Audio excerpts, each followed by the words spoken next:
Hello, everyone. Welcome to Feedstuffs 365. I'm Sarah Muirhead, and with us today for a live weather update is agricultural meteorologist Greg Soulje. Welcome, Greg. Great to Hello be there, with us. Sarah. Nice to be with you here today as we talk weather for about the next 30 minutes and all phases, all terms, short term, medium term, long term, El Nino, La Nina, and everything in between here. And we'll get folks out there lined up for the spring field work and planting season and see if there's any rain involved in some of the Plain States forecasts. I read somewhere this morning 700,000 acres burned out in the western Nebraska, eastern Wyoming, and Colorado, parts of Colorado, from just dry vegetation, dry grounds, warm temperatures, etc. So we'll see if there's some relief in sight for those producers out there and livestock people going forward. And I know that Nebraska fire is only, I think I saw 20% contained. So yeah. It's going to keep burning, unfortunately, for probably a little bit here. I do want to invite you that are tuning in. If you have any questions for Greg, feel free to post those there in the chat on your screen. Or if you're joining us from social media, post those in your social channels, and we'll make sure that Greg gets that. So, Greg, I'm going to turn it over to you. Go ahead and give us the update. Okay, and as we do in each and every, not only on these monthly live stream updates, but our actual weather updates as well, a little shorter term perspective, but we update the forecast both Tuesday and Friday. And so this is the bigger picture going forward here. We'll take you out well into summertime, but got to build the basic blocks of forecasting from what's going on now, the short term, the medium range, and of course, our thinking on what's going forward for the spring and summer season around the area and the heartland of the country at large, with a winding down.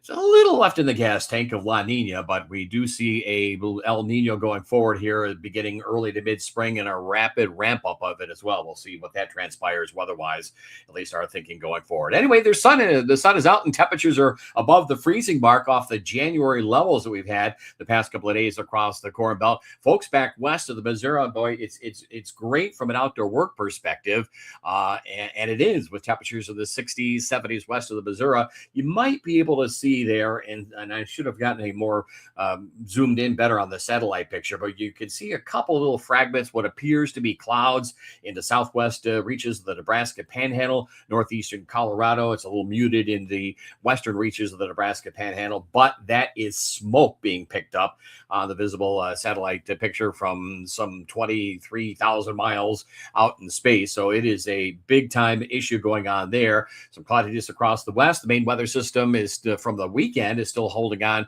up into the upper lakes region. Big snow melt getting going there over the next couple of days, and a little drabble of moisture coated parts of the Corn Belt with some snow, a little bit of rain in the areas of the Ohio Valley earlier on this morning. Bigger picture slightly, and we put the isobars, the lines of constant pressure on here. You can see a circulation making its way across areas of northern Minnesota, kind of a wraparound effect of cloudiness through southern Michigan into the Great Lakes region. Nice to see some sunshine and temperatures above the 40-degree mark at East Central Illinois. As mentioned, 50s, 60s, and 70s as you go into the lower Missouri Valley and point south and southwest. High pressure across the western states, and boy, it is a tough one out there with this calendar date of a March 18th. It's more or less a June or July 18th feel into the valleys of California. And that's opening up, as we have been talking about in these get-togethers and on TV as well and on radio. It was an abysmal moisture season across the west and southwest, and we're already tapping into that 30 to 50%. That's all they got of normal of snow cover and snowpack. So two issues. Early demand for that moisture, that runoff across the southwestern states, heavier irrigation demands as we get into summertime. And as we've talked about the past few weeks, I think it's going to be a pretty tough an early start to the fire season out there. Even if we do get a good monsoon setup going out there, there may be some problems ahead. So that cloudiness does represent a little drop off in temperatures and kind of easing of some of the readings for now, briefly just today across the southwest. Jet stream winds are in from the west and southwest across the middle part of the country, and no real cold air coming southward. So it's everything but west and southwest orientation, both at the surface and up aloft on the weather maps and charts. There's that circulation pinwheeling, a little sprinkle and snowflake activity north of the Twins, up towards the Sioux, lower lakes region, and a little rain and snow into the northeast of New England, some shower activity down across the Tennessee Valley. And that is essentially it, certainly from a moisture standpoint going on currently. So cold air, the snow showers and flurries into the upper Great Lakes region and the cold air, but the warmth is returning over the southwestern sections of the Corn Belt, in particular Missouri, fortunately or unfortunately through Nebraska, because those warm readings are accompanied by low afternoon humidity and a pretty healthy breeze out there. And still some issues getting around, dealing with livestock, movement of feed and supplies and rural travel through northern Wisconsin, the Arrowhead of Minnesota, and the uppermost Great Lakes region into the northeast of New England. But again, expect a rapid snowmelt to get going there. We'll keep an eye on stream and rivers, ice jamming effects. And there have been at least some general improvement to dryness and drought through Wisconsin. Hopefully some of that snow cover will percolate on in and get absorbed even with the fairly deep frost line there going forward here in the days to come. 70 and 80 degree warmth over the central and southern high plains for the day today. And that's just the startup of what's going to be more or less a midsummer feel going forward, with low afternoon humidity, a breeze, and the containment options are going to be pretty stressed out, I think. And there is no significant moisture at all on the maps and charts going forward into those worst areas of the plains. And with a worsening drought setup, these readings should probably help to pop that winter wheat crop out of dormancy as well. And when that happens, time to get some rainfall in there. If you don't get organized rains, usually by mid-May, we take on what we call this Mediterranean climate. You roll the dice type chances of rain. That's all you can come up with, unless late in the season, and it's probably then too late to matter to get a tropical feature to come up out of the Gulf of Mexico. 700,000 acres, we mentioned, of vegetation burned out, and of course, livestock losses, I'm sure, out there going forward. And there is the worst of it. That is at least still a critical fire setup for the day today across the Nebraska Panhandle, Wyoming, and Colorado, and maybe a little retrogression back into more or less the high plains areas. But this is just going to ebb and flow back and forth. Nebraska Panhandle, foothills of the Rockies, central and southern Rockies, into the central and southern high plains areas of Oklahoma, Texas, and even areas of western Kansas. So the warming trend of the southern states is underway. We had another round of freezing weather the past couple of days. Might have dipped in maybe some early blooms into sections of the Florida Panhandle, the southeastern states, paling in comparison to that cold that sent readings in the upper teens to mid-20s all the way down past frost-proof Florida.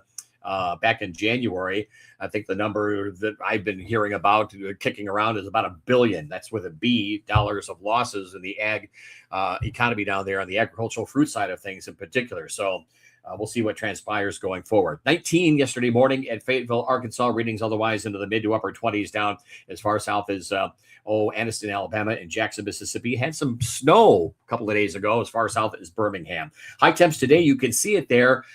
The greens and blues, if you will, 40s and 30s. You get out west of Missouri, you get into the 60s and 70s, and heading towards the low 80s this afternoon into the high plains areas. And so it's just that, an early season heat wave across the west and southwest is tempered a little bit today with some high mid-level clouds, but there's an expansion of flattening of what we call the hot ridge, the 588 line on the 500 millibar, or the winds up at 25,000 feet. Commodity guys know what that means, or 594. Put that in the middle part of the country in June, July, and August, and you're pedaling 95 to 105 degree heat. Makes sense in that part of the country. That thing is fairly strong and anomaly displaced already, and with maybe some growing signs of an El Nino. That's the mechanism to be watched, and how far north and east it goes going forward into summertime. So we'll see what happens, and we'll talk about it here coming up on our longer range weather forecast. So a longer fire season because of the lack of organized moisture and the snow, the heat already. And so water shortages and runoff tables are already into play in the equation going forward across the west and southwestern reaches of the country. Back in mid-December, that's the way the snow cover and snowpack looked. As we went through the past couple of days, the snow cover actually farther south than we had it here during the month of December, still lingering into parts of northern Missouri, drying up and evaporating and melting away in eastern Illinois. Still a little snow as far south as the mountains of Georgia and across the central and southern sections of the Appalachians. But there will be a rapid diminishment of that. And it's pretty amazing. You've got over the snow-covered areas were only in the 30s and 40s this afternoon. Bare ground areas of Iowa and northwestern Missouri, and west from there of the Missouri River, you are into the 50s, 60s, and 70s. So another example of what snow cover does, even with the higher sun angle as we approach the spring equinox around here. This afternoon, a couple of sprinkles, a couple of snowflakes, no big weather systems in the maps and charts. Some organized shower activity in Florida is going to be another area, except for the I-4 corridor that has to be watched as we get into thunderstorm season with lightning and it looks to be generally extreme drought conditions over a wide area of the peninsula. Nothing much going on for tonight. Little moisture into the Great Lakes region, some shower activity in the Pacific Northwest, down through the Everglades and Alligator Alley, and south into the Keys, some shower activity. We do get a little disturbance that runs along that boundary that cuts across the Dakotas into the central Corn Belt areas. More seasonal air to its north and east, late spring summer light to the west and south of that boundary, i.e. Nebraska, Kansas, and the High Plains areas. And a few sprinkles, snowflakes into the lakes region, parts of the Corn Belt, northern and eastern areas. You can see no big monster lows coming out, just a couple of weak boundaries. You know, when these boundaries are on the maps and charts come summertime and you throw Gulf moisture, daytime heating, well, then things light up pretty good. But this particular part of the year is pretty much an anemic set of weather maps and charts. And again, mainly focused across the northern and eastern Great Lakes region, but a day-to-day moderation of temperatures expected. Some action to the Pacific Northwest that will continue on there. The next 24 hours, most of the moisture might be a little bit overdone here. This is just a computer model printout, run out, and basically tenths to quarter. It's more likely going to be a few hundredths of an inch to less than a tenth of an inch in the eastern Corn Belt locales. That's it. That's all that's going on in the short term. The red areas, heat warnings in effect. They get those too in Southern California, the desert Southwest up to Vegas. And those other red areas are red flag warning issues. And that's just going to be an ebbing and flowing on and off and more on than off. And just sort of its areas expanding and contracting on any given day in the Western Plains and along the divide. The upper air going forward here, the next 5 to 6, 7 days, it's what we call a zonal flow. West to east. You can see that H, by the way, the big hot high reestablishing itself later this weekend into the weekend across Southern California, the desert Southwest, 95 to 105 out there easily. I wouldn't be surprised if parts of the Nebraska Panhandle, more so western Kansas, Oklahoma Panhandle, flirt with, maybe get past 90. Things heat up pretty good when you got bare grounds going on. And the warm ridge kind of flattens out as the jet stream comes over the top of it. And there's nothing major, no big major dips on the jet stream pattern at all, except for maybe the Pacific Northwest. So at least into the middle part of next week, pretty quiet weather set up, and there's just nothing too impressive on the maps and charts at the surface. We do see another Canadian high building south, but with a more west to east jet stream pattern. That's not a lot of cold air to contend with. Maybe just a return to seasonal temps up to the north. A little bit of a boundary beginning to shake itself out through the Ohio Valley, the Southern Plains. Maybe an easing of temperatures, but no real organized moisture along that boundary for the Plain States areas. And by the time we get to Tuesday, Wednesday, you can see kind of a return flow, as we call it, back over the Corn Belt and the Plain States as low pressure spins up east of Yellowstone. But again, the Gulf moisture is cut off, so it's just more wind, more low afternoon humidity, and another recovery on temperatures in those worst dry, drought-ridden, burned-out areas of the high plains. So going forward, maybe another round of frost and freeze again, but boy, there've been so many this wintertime season. Who's counting anymore into the Gulf Coast as far south as maybe Georgia? The western states, the heat wave weather pattern goes on, 105 to 110 degree readings expected across the desert Southwest, 90 to 95 in the valleys of California. That's hot for those folks in mid-March.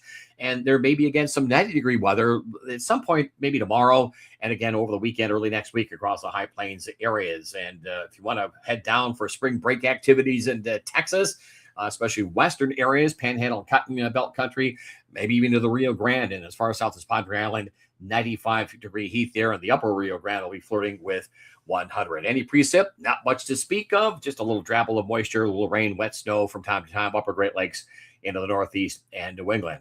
So that's the story. The next 7 days, most of the moisture is really, and it's again a little overdone over the northern and eastern Great Lakes areas, but the right idea. That's the focus of weather systems, primarily into the St. Lawrence River Valley, the northeast of New England, shower activity down through Florida, and there'll be at least some welcome moisture into the Pacific Northwest. You can see some of that beginning to build into northern California, with maybe some suggestion that the heat, at least there, the ridge trying to weaken somewhat.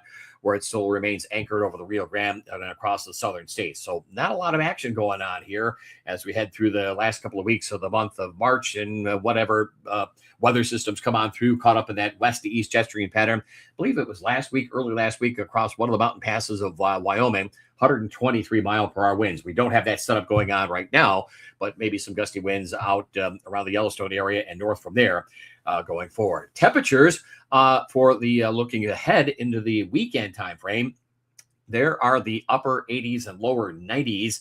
What's the math there? That's probably about 25, almost 30 degrees above average over the middle part of the country, close to 100 in West Texas, 105 in the desert Southwest. Up here across parts of northern Illinois, the snow will be gone, and the snow melt gets underway too in a rapid pace with 40s, thin 50s over the northern and central areas of Minnesota and at northern Wisconsin. Mild, warm weather across Cotton Belt country as well.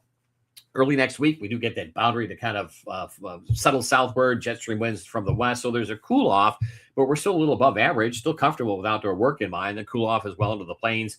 The heat will be tempered somewhat down through the southern plains, the Rio Grande, but still remain focused in the southwestern reaches of the country. And it reestablishes itself mid to late next week. 100-degree heat, desert Southwest, 90-degree heat, Lubbock, Amarillo, Dalhart, 80s into maybe the Nebraska Panhandle or a little south of there, and 50s and 60s back across the Corn Belt. So maybe we get further warming of some of these soils. Maybe that helps in some degree, and a little more drying out. It's actually too wet now in some areas of the southern Corn Belt, as in southeast Illinois, White River area into southern Indiana, lower Wabash, I-70 southward out of the rest of Indiana, as well as Ohio. Nighttime temperatures pretty balmy. We do see a return to more seasonal expectations across the northern and central plains and Corn Belt locales, not unusual for mid to late March, and then a little modest recovery expected going forward into the middle part of next week.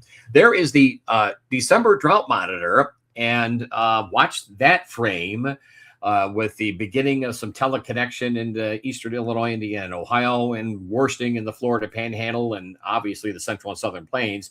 Here's the one from late last week. Boy, just worsening big time across the central plains areas of Nebraska, western sections of the Dakotas, up through Big Sky, into Texas, Oklahoma, the southeastern states, Cotton Belt country. The only areas that have seen really some general improvement, even maybe north and west of Des Moines, up through parts of Minnesota, sections of western Wisconsin. The real impressive area that's improved itself, and it was a rapid turnaround, the I-70 corridor southward past the Ohio and Kentucky. But then again, that was an area that had at least some degree of timely moisture in one form or another during the course of the wintertime season.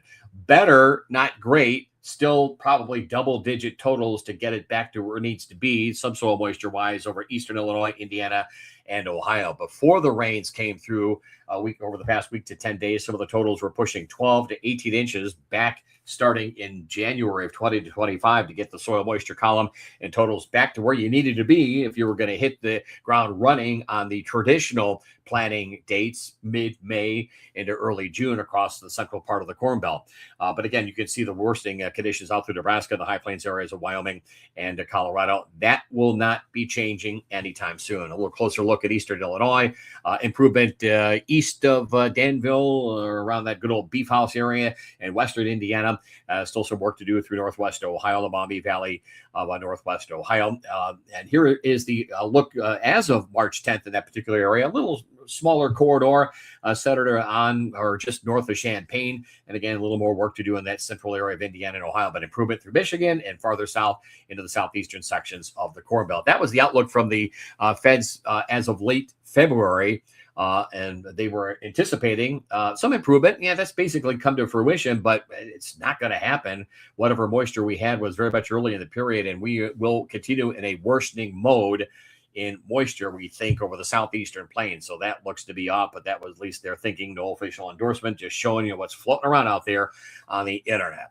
So let's hit the brakes, make a left turn or right turn, and head to our, maybe it's a south turn. I don't know what it is, but we're going to Argentina, and the western reaches of that country have been wetter.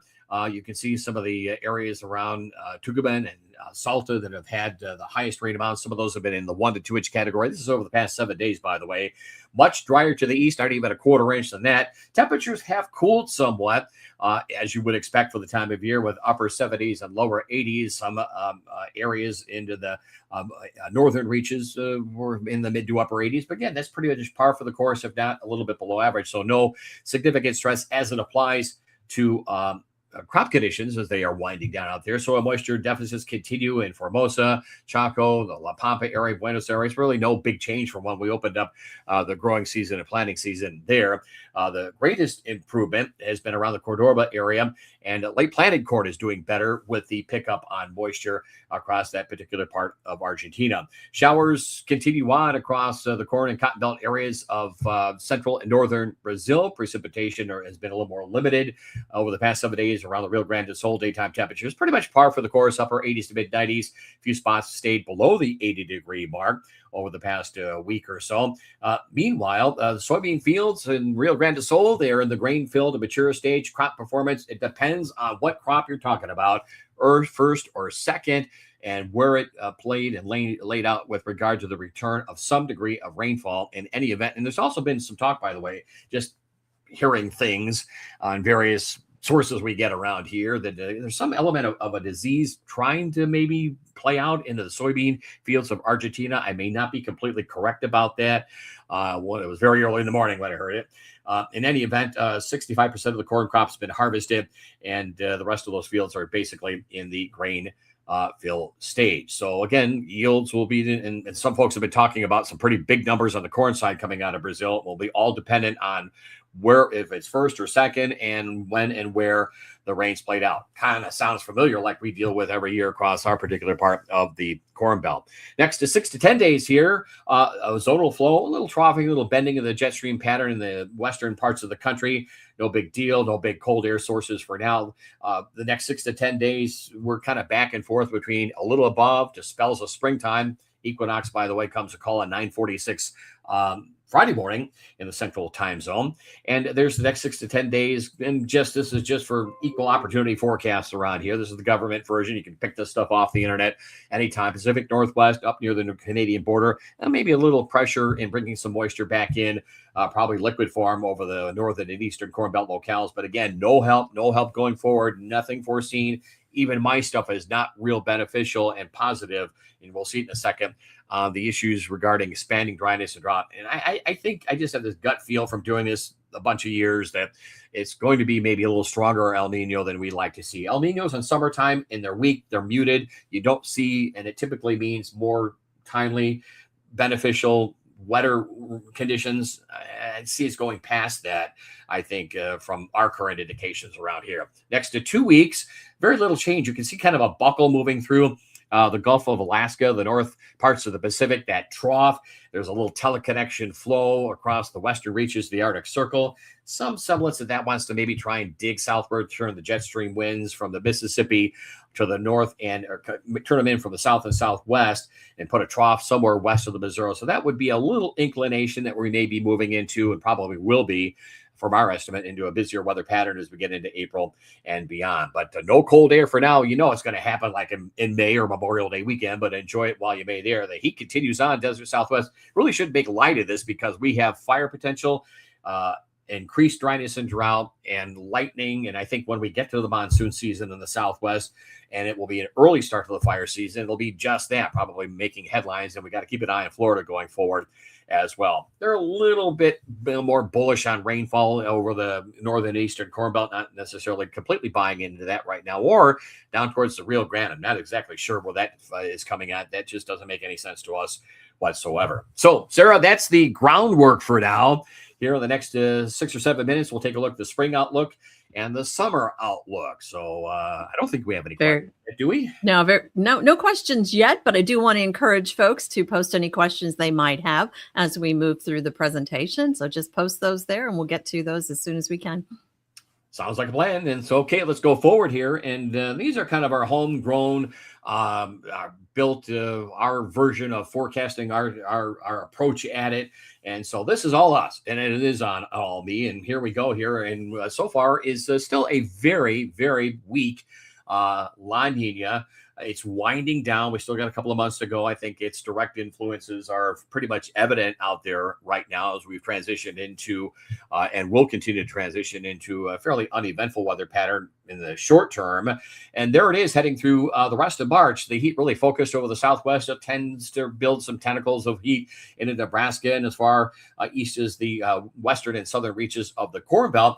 Again, precip is going to be really a conundrum in these drying out and worsening drought areas, the Southwest.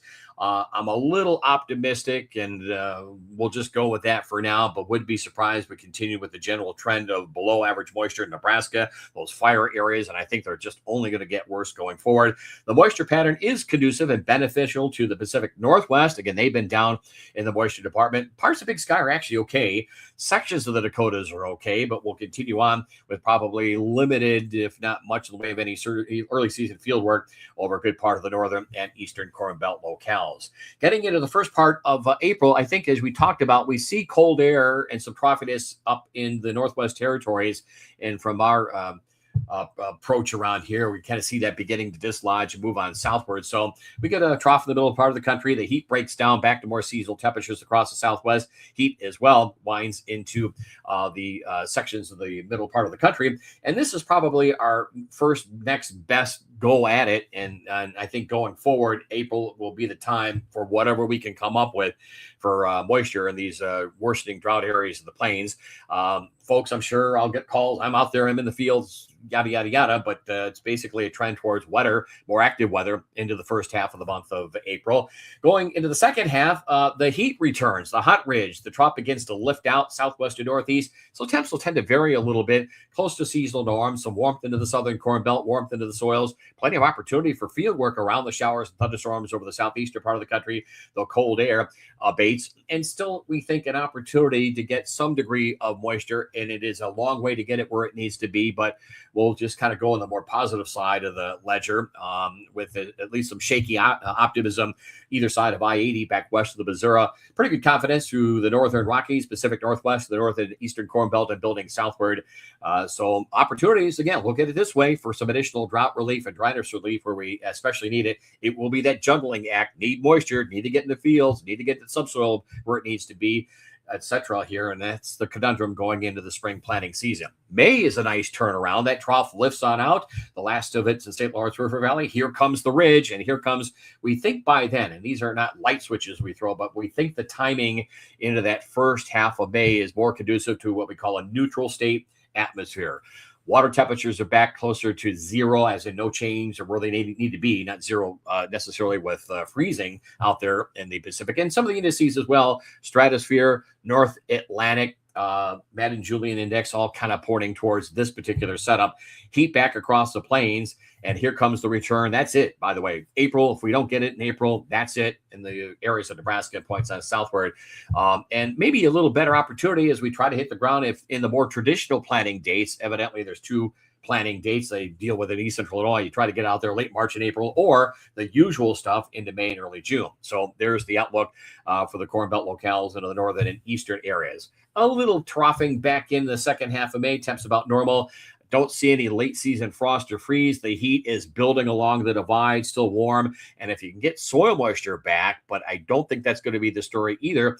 The southeastern states is another area that has to be watched. Cotton Belt country, some of those double crop areas, not super conducive for long-lasting moisture. We do see some opportunity along the Piedmont and east. A return to drier weather the second half of May. Thumbs up for that. Maybe there's your window right there. Moisture continues on into the Pacific Northwest. So that's spring there, Sarah. Here's kind of our second thought. We did this back, I think, in February around here with some early thoughts on summertime. So we'll try to put it together. It may not be for the faint of heart, but this is, again, an early estimate. I'll try to sharpen the colored pencils better to get something more optimistic, but kind of concerned that we've got maybe a little stronger El Nino beginning to appear around here, at least based on the way we're kind of doing forecasts, and we'll share that with you here going forward.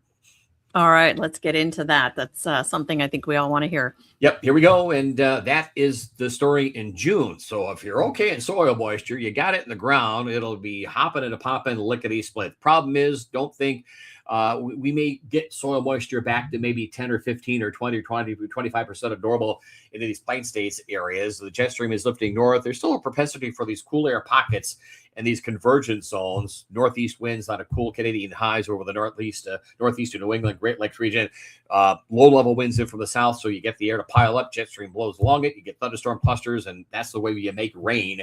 So it's a little more optimistic. Maybe some delays in the last of planning, but not a lot in the eastern and northern areas. I think if you wanted delays and because of snow melt, wetter grounds, and the storm track itself, and maybe the northern parts of the Corn Belt, maybe the Twins around Lambeau, areas near the Thumb area of Michigan, maybe the northernmost areas of the Corn Belt that may be a little problematic going forward. But unfortunately, that I have nothing to offer in the June precipitation department in the Southwest and the Central and Southern Plains. There's a little optimism in July, and this is really working it over here, but there may be a little more optimism, at least to get an easing of temperatures, a more normal precip pattern for July, with a more active weather pattern for the far northern and eastern Corn Belt, Northern Plains, Pacific Northwest. Normal rains vary day to day, week to week, and they vary from a quarter to 3/4 of an inch, depending on the location, either side of I-80 on southward. So you know how the summer times rains are. They can be very aggressive and they can be disappointing all in the given week. That's all. That's August. So that's just the way the pendulum is swinging right now. I hope there are changes ahead. So we have a hot back end of summertime. Put the early fire season into play, early runoff, drought in the plains. I'm not real optimistic. It's kind of a bearish looking year in the western and southwestern Corn Belt, maybe a little more optimistic in the far north and east. And usually in what we foresee by July and later July and August is a moderate El Nino. That usually gets the tropics pretty busy as well. So that may be something that helps to get moisture in the southeastern states, up the eastern seaboard, typically when they come in through the Atlantic and stay along the Appalachians or the eastern states, that builds high pressure aloft, just like we see here. And you minimize the rain chances. So late planted varieties, late beans, pasture lands in the Corn Belt, a problem. A lot of the summertime season after April is going to be a problem in the plain states and the desert Southwest. There may be a tendency for a little more moisture in that mid to late summer monsoon setup in the Southwest, but a lot of times those storms are more lightning based than anything. So that's the story going forward. We had heard about people were kicking around, this El Nino thing, kind of looked at it, lined it up on how we do it. It's based on some of the Finkel stuff I've developed over the years. There's some computer involvement in it. There's also, colored pencils involved with it. And that's the story here in the Weather Office going forward. And I know that's August. And what is this, March? That's 6 months out from now. But we'll see what transpires going forwards. And so that is the thinking here for the next, 6 months from the Weather Office. Well, and of course, we'll be here to keep everyone Yes. updated as this might change or evolve or whatever is going to happen. Yes. So Yes. always good to have that the initial heads up so you can Feedstuffs 365 for our reports this week in agribusiness every weekend on RFD TV and a number of other affiliated stations. And Greg's on a number of radio stations around the country as well. So always quick to get an update if you want it or need it. So like a bad cold or the in-laws, you can't get rid of me. Did I say that? And we don't want to get rid of you. We're all good. Anyway, that's it. Hope everyone has a good spring season and safety first out there in the back 40. Very good. Thank you, Greg. Thank you so much for joining us. And we appreciate all of you tuning in as well. For Feedstuffs, I'm Sarah Muirhead.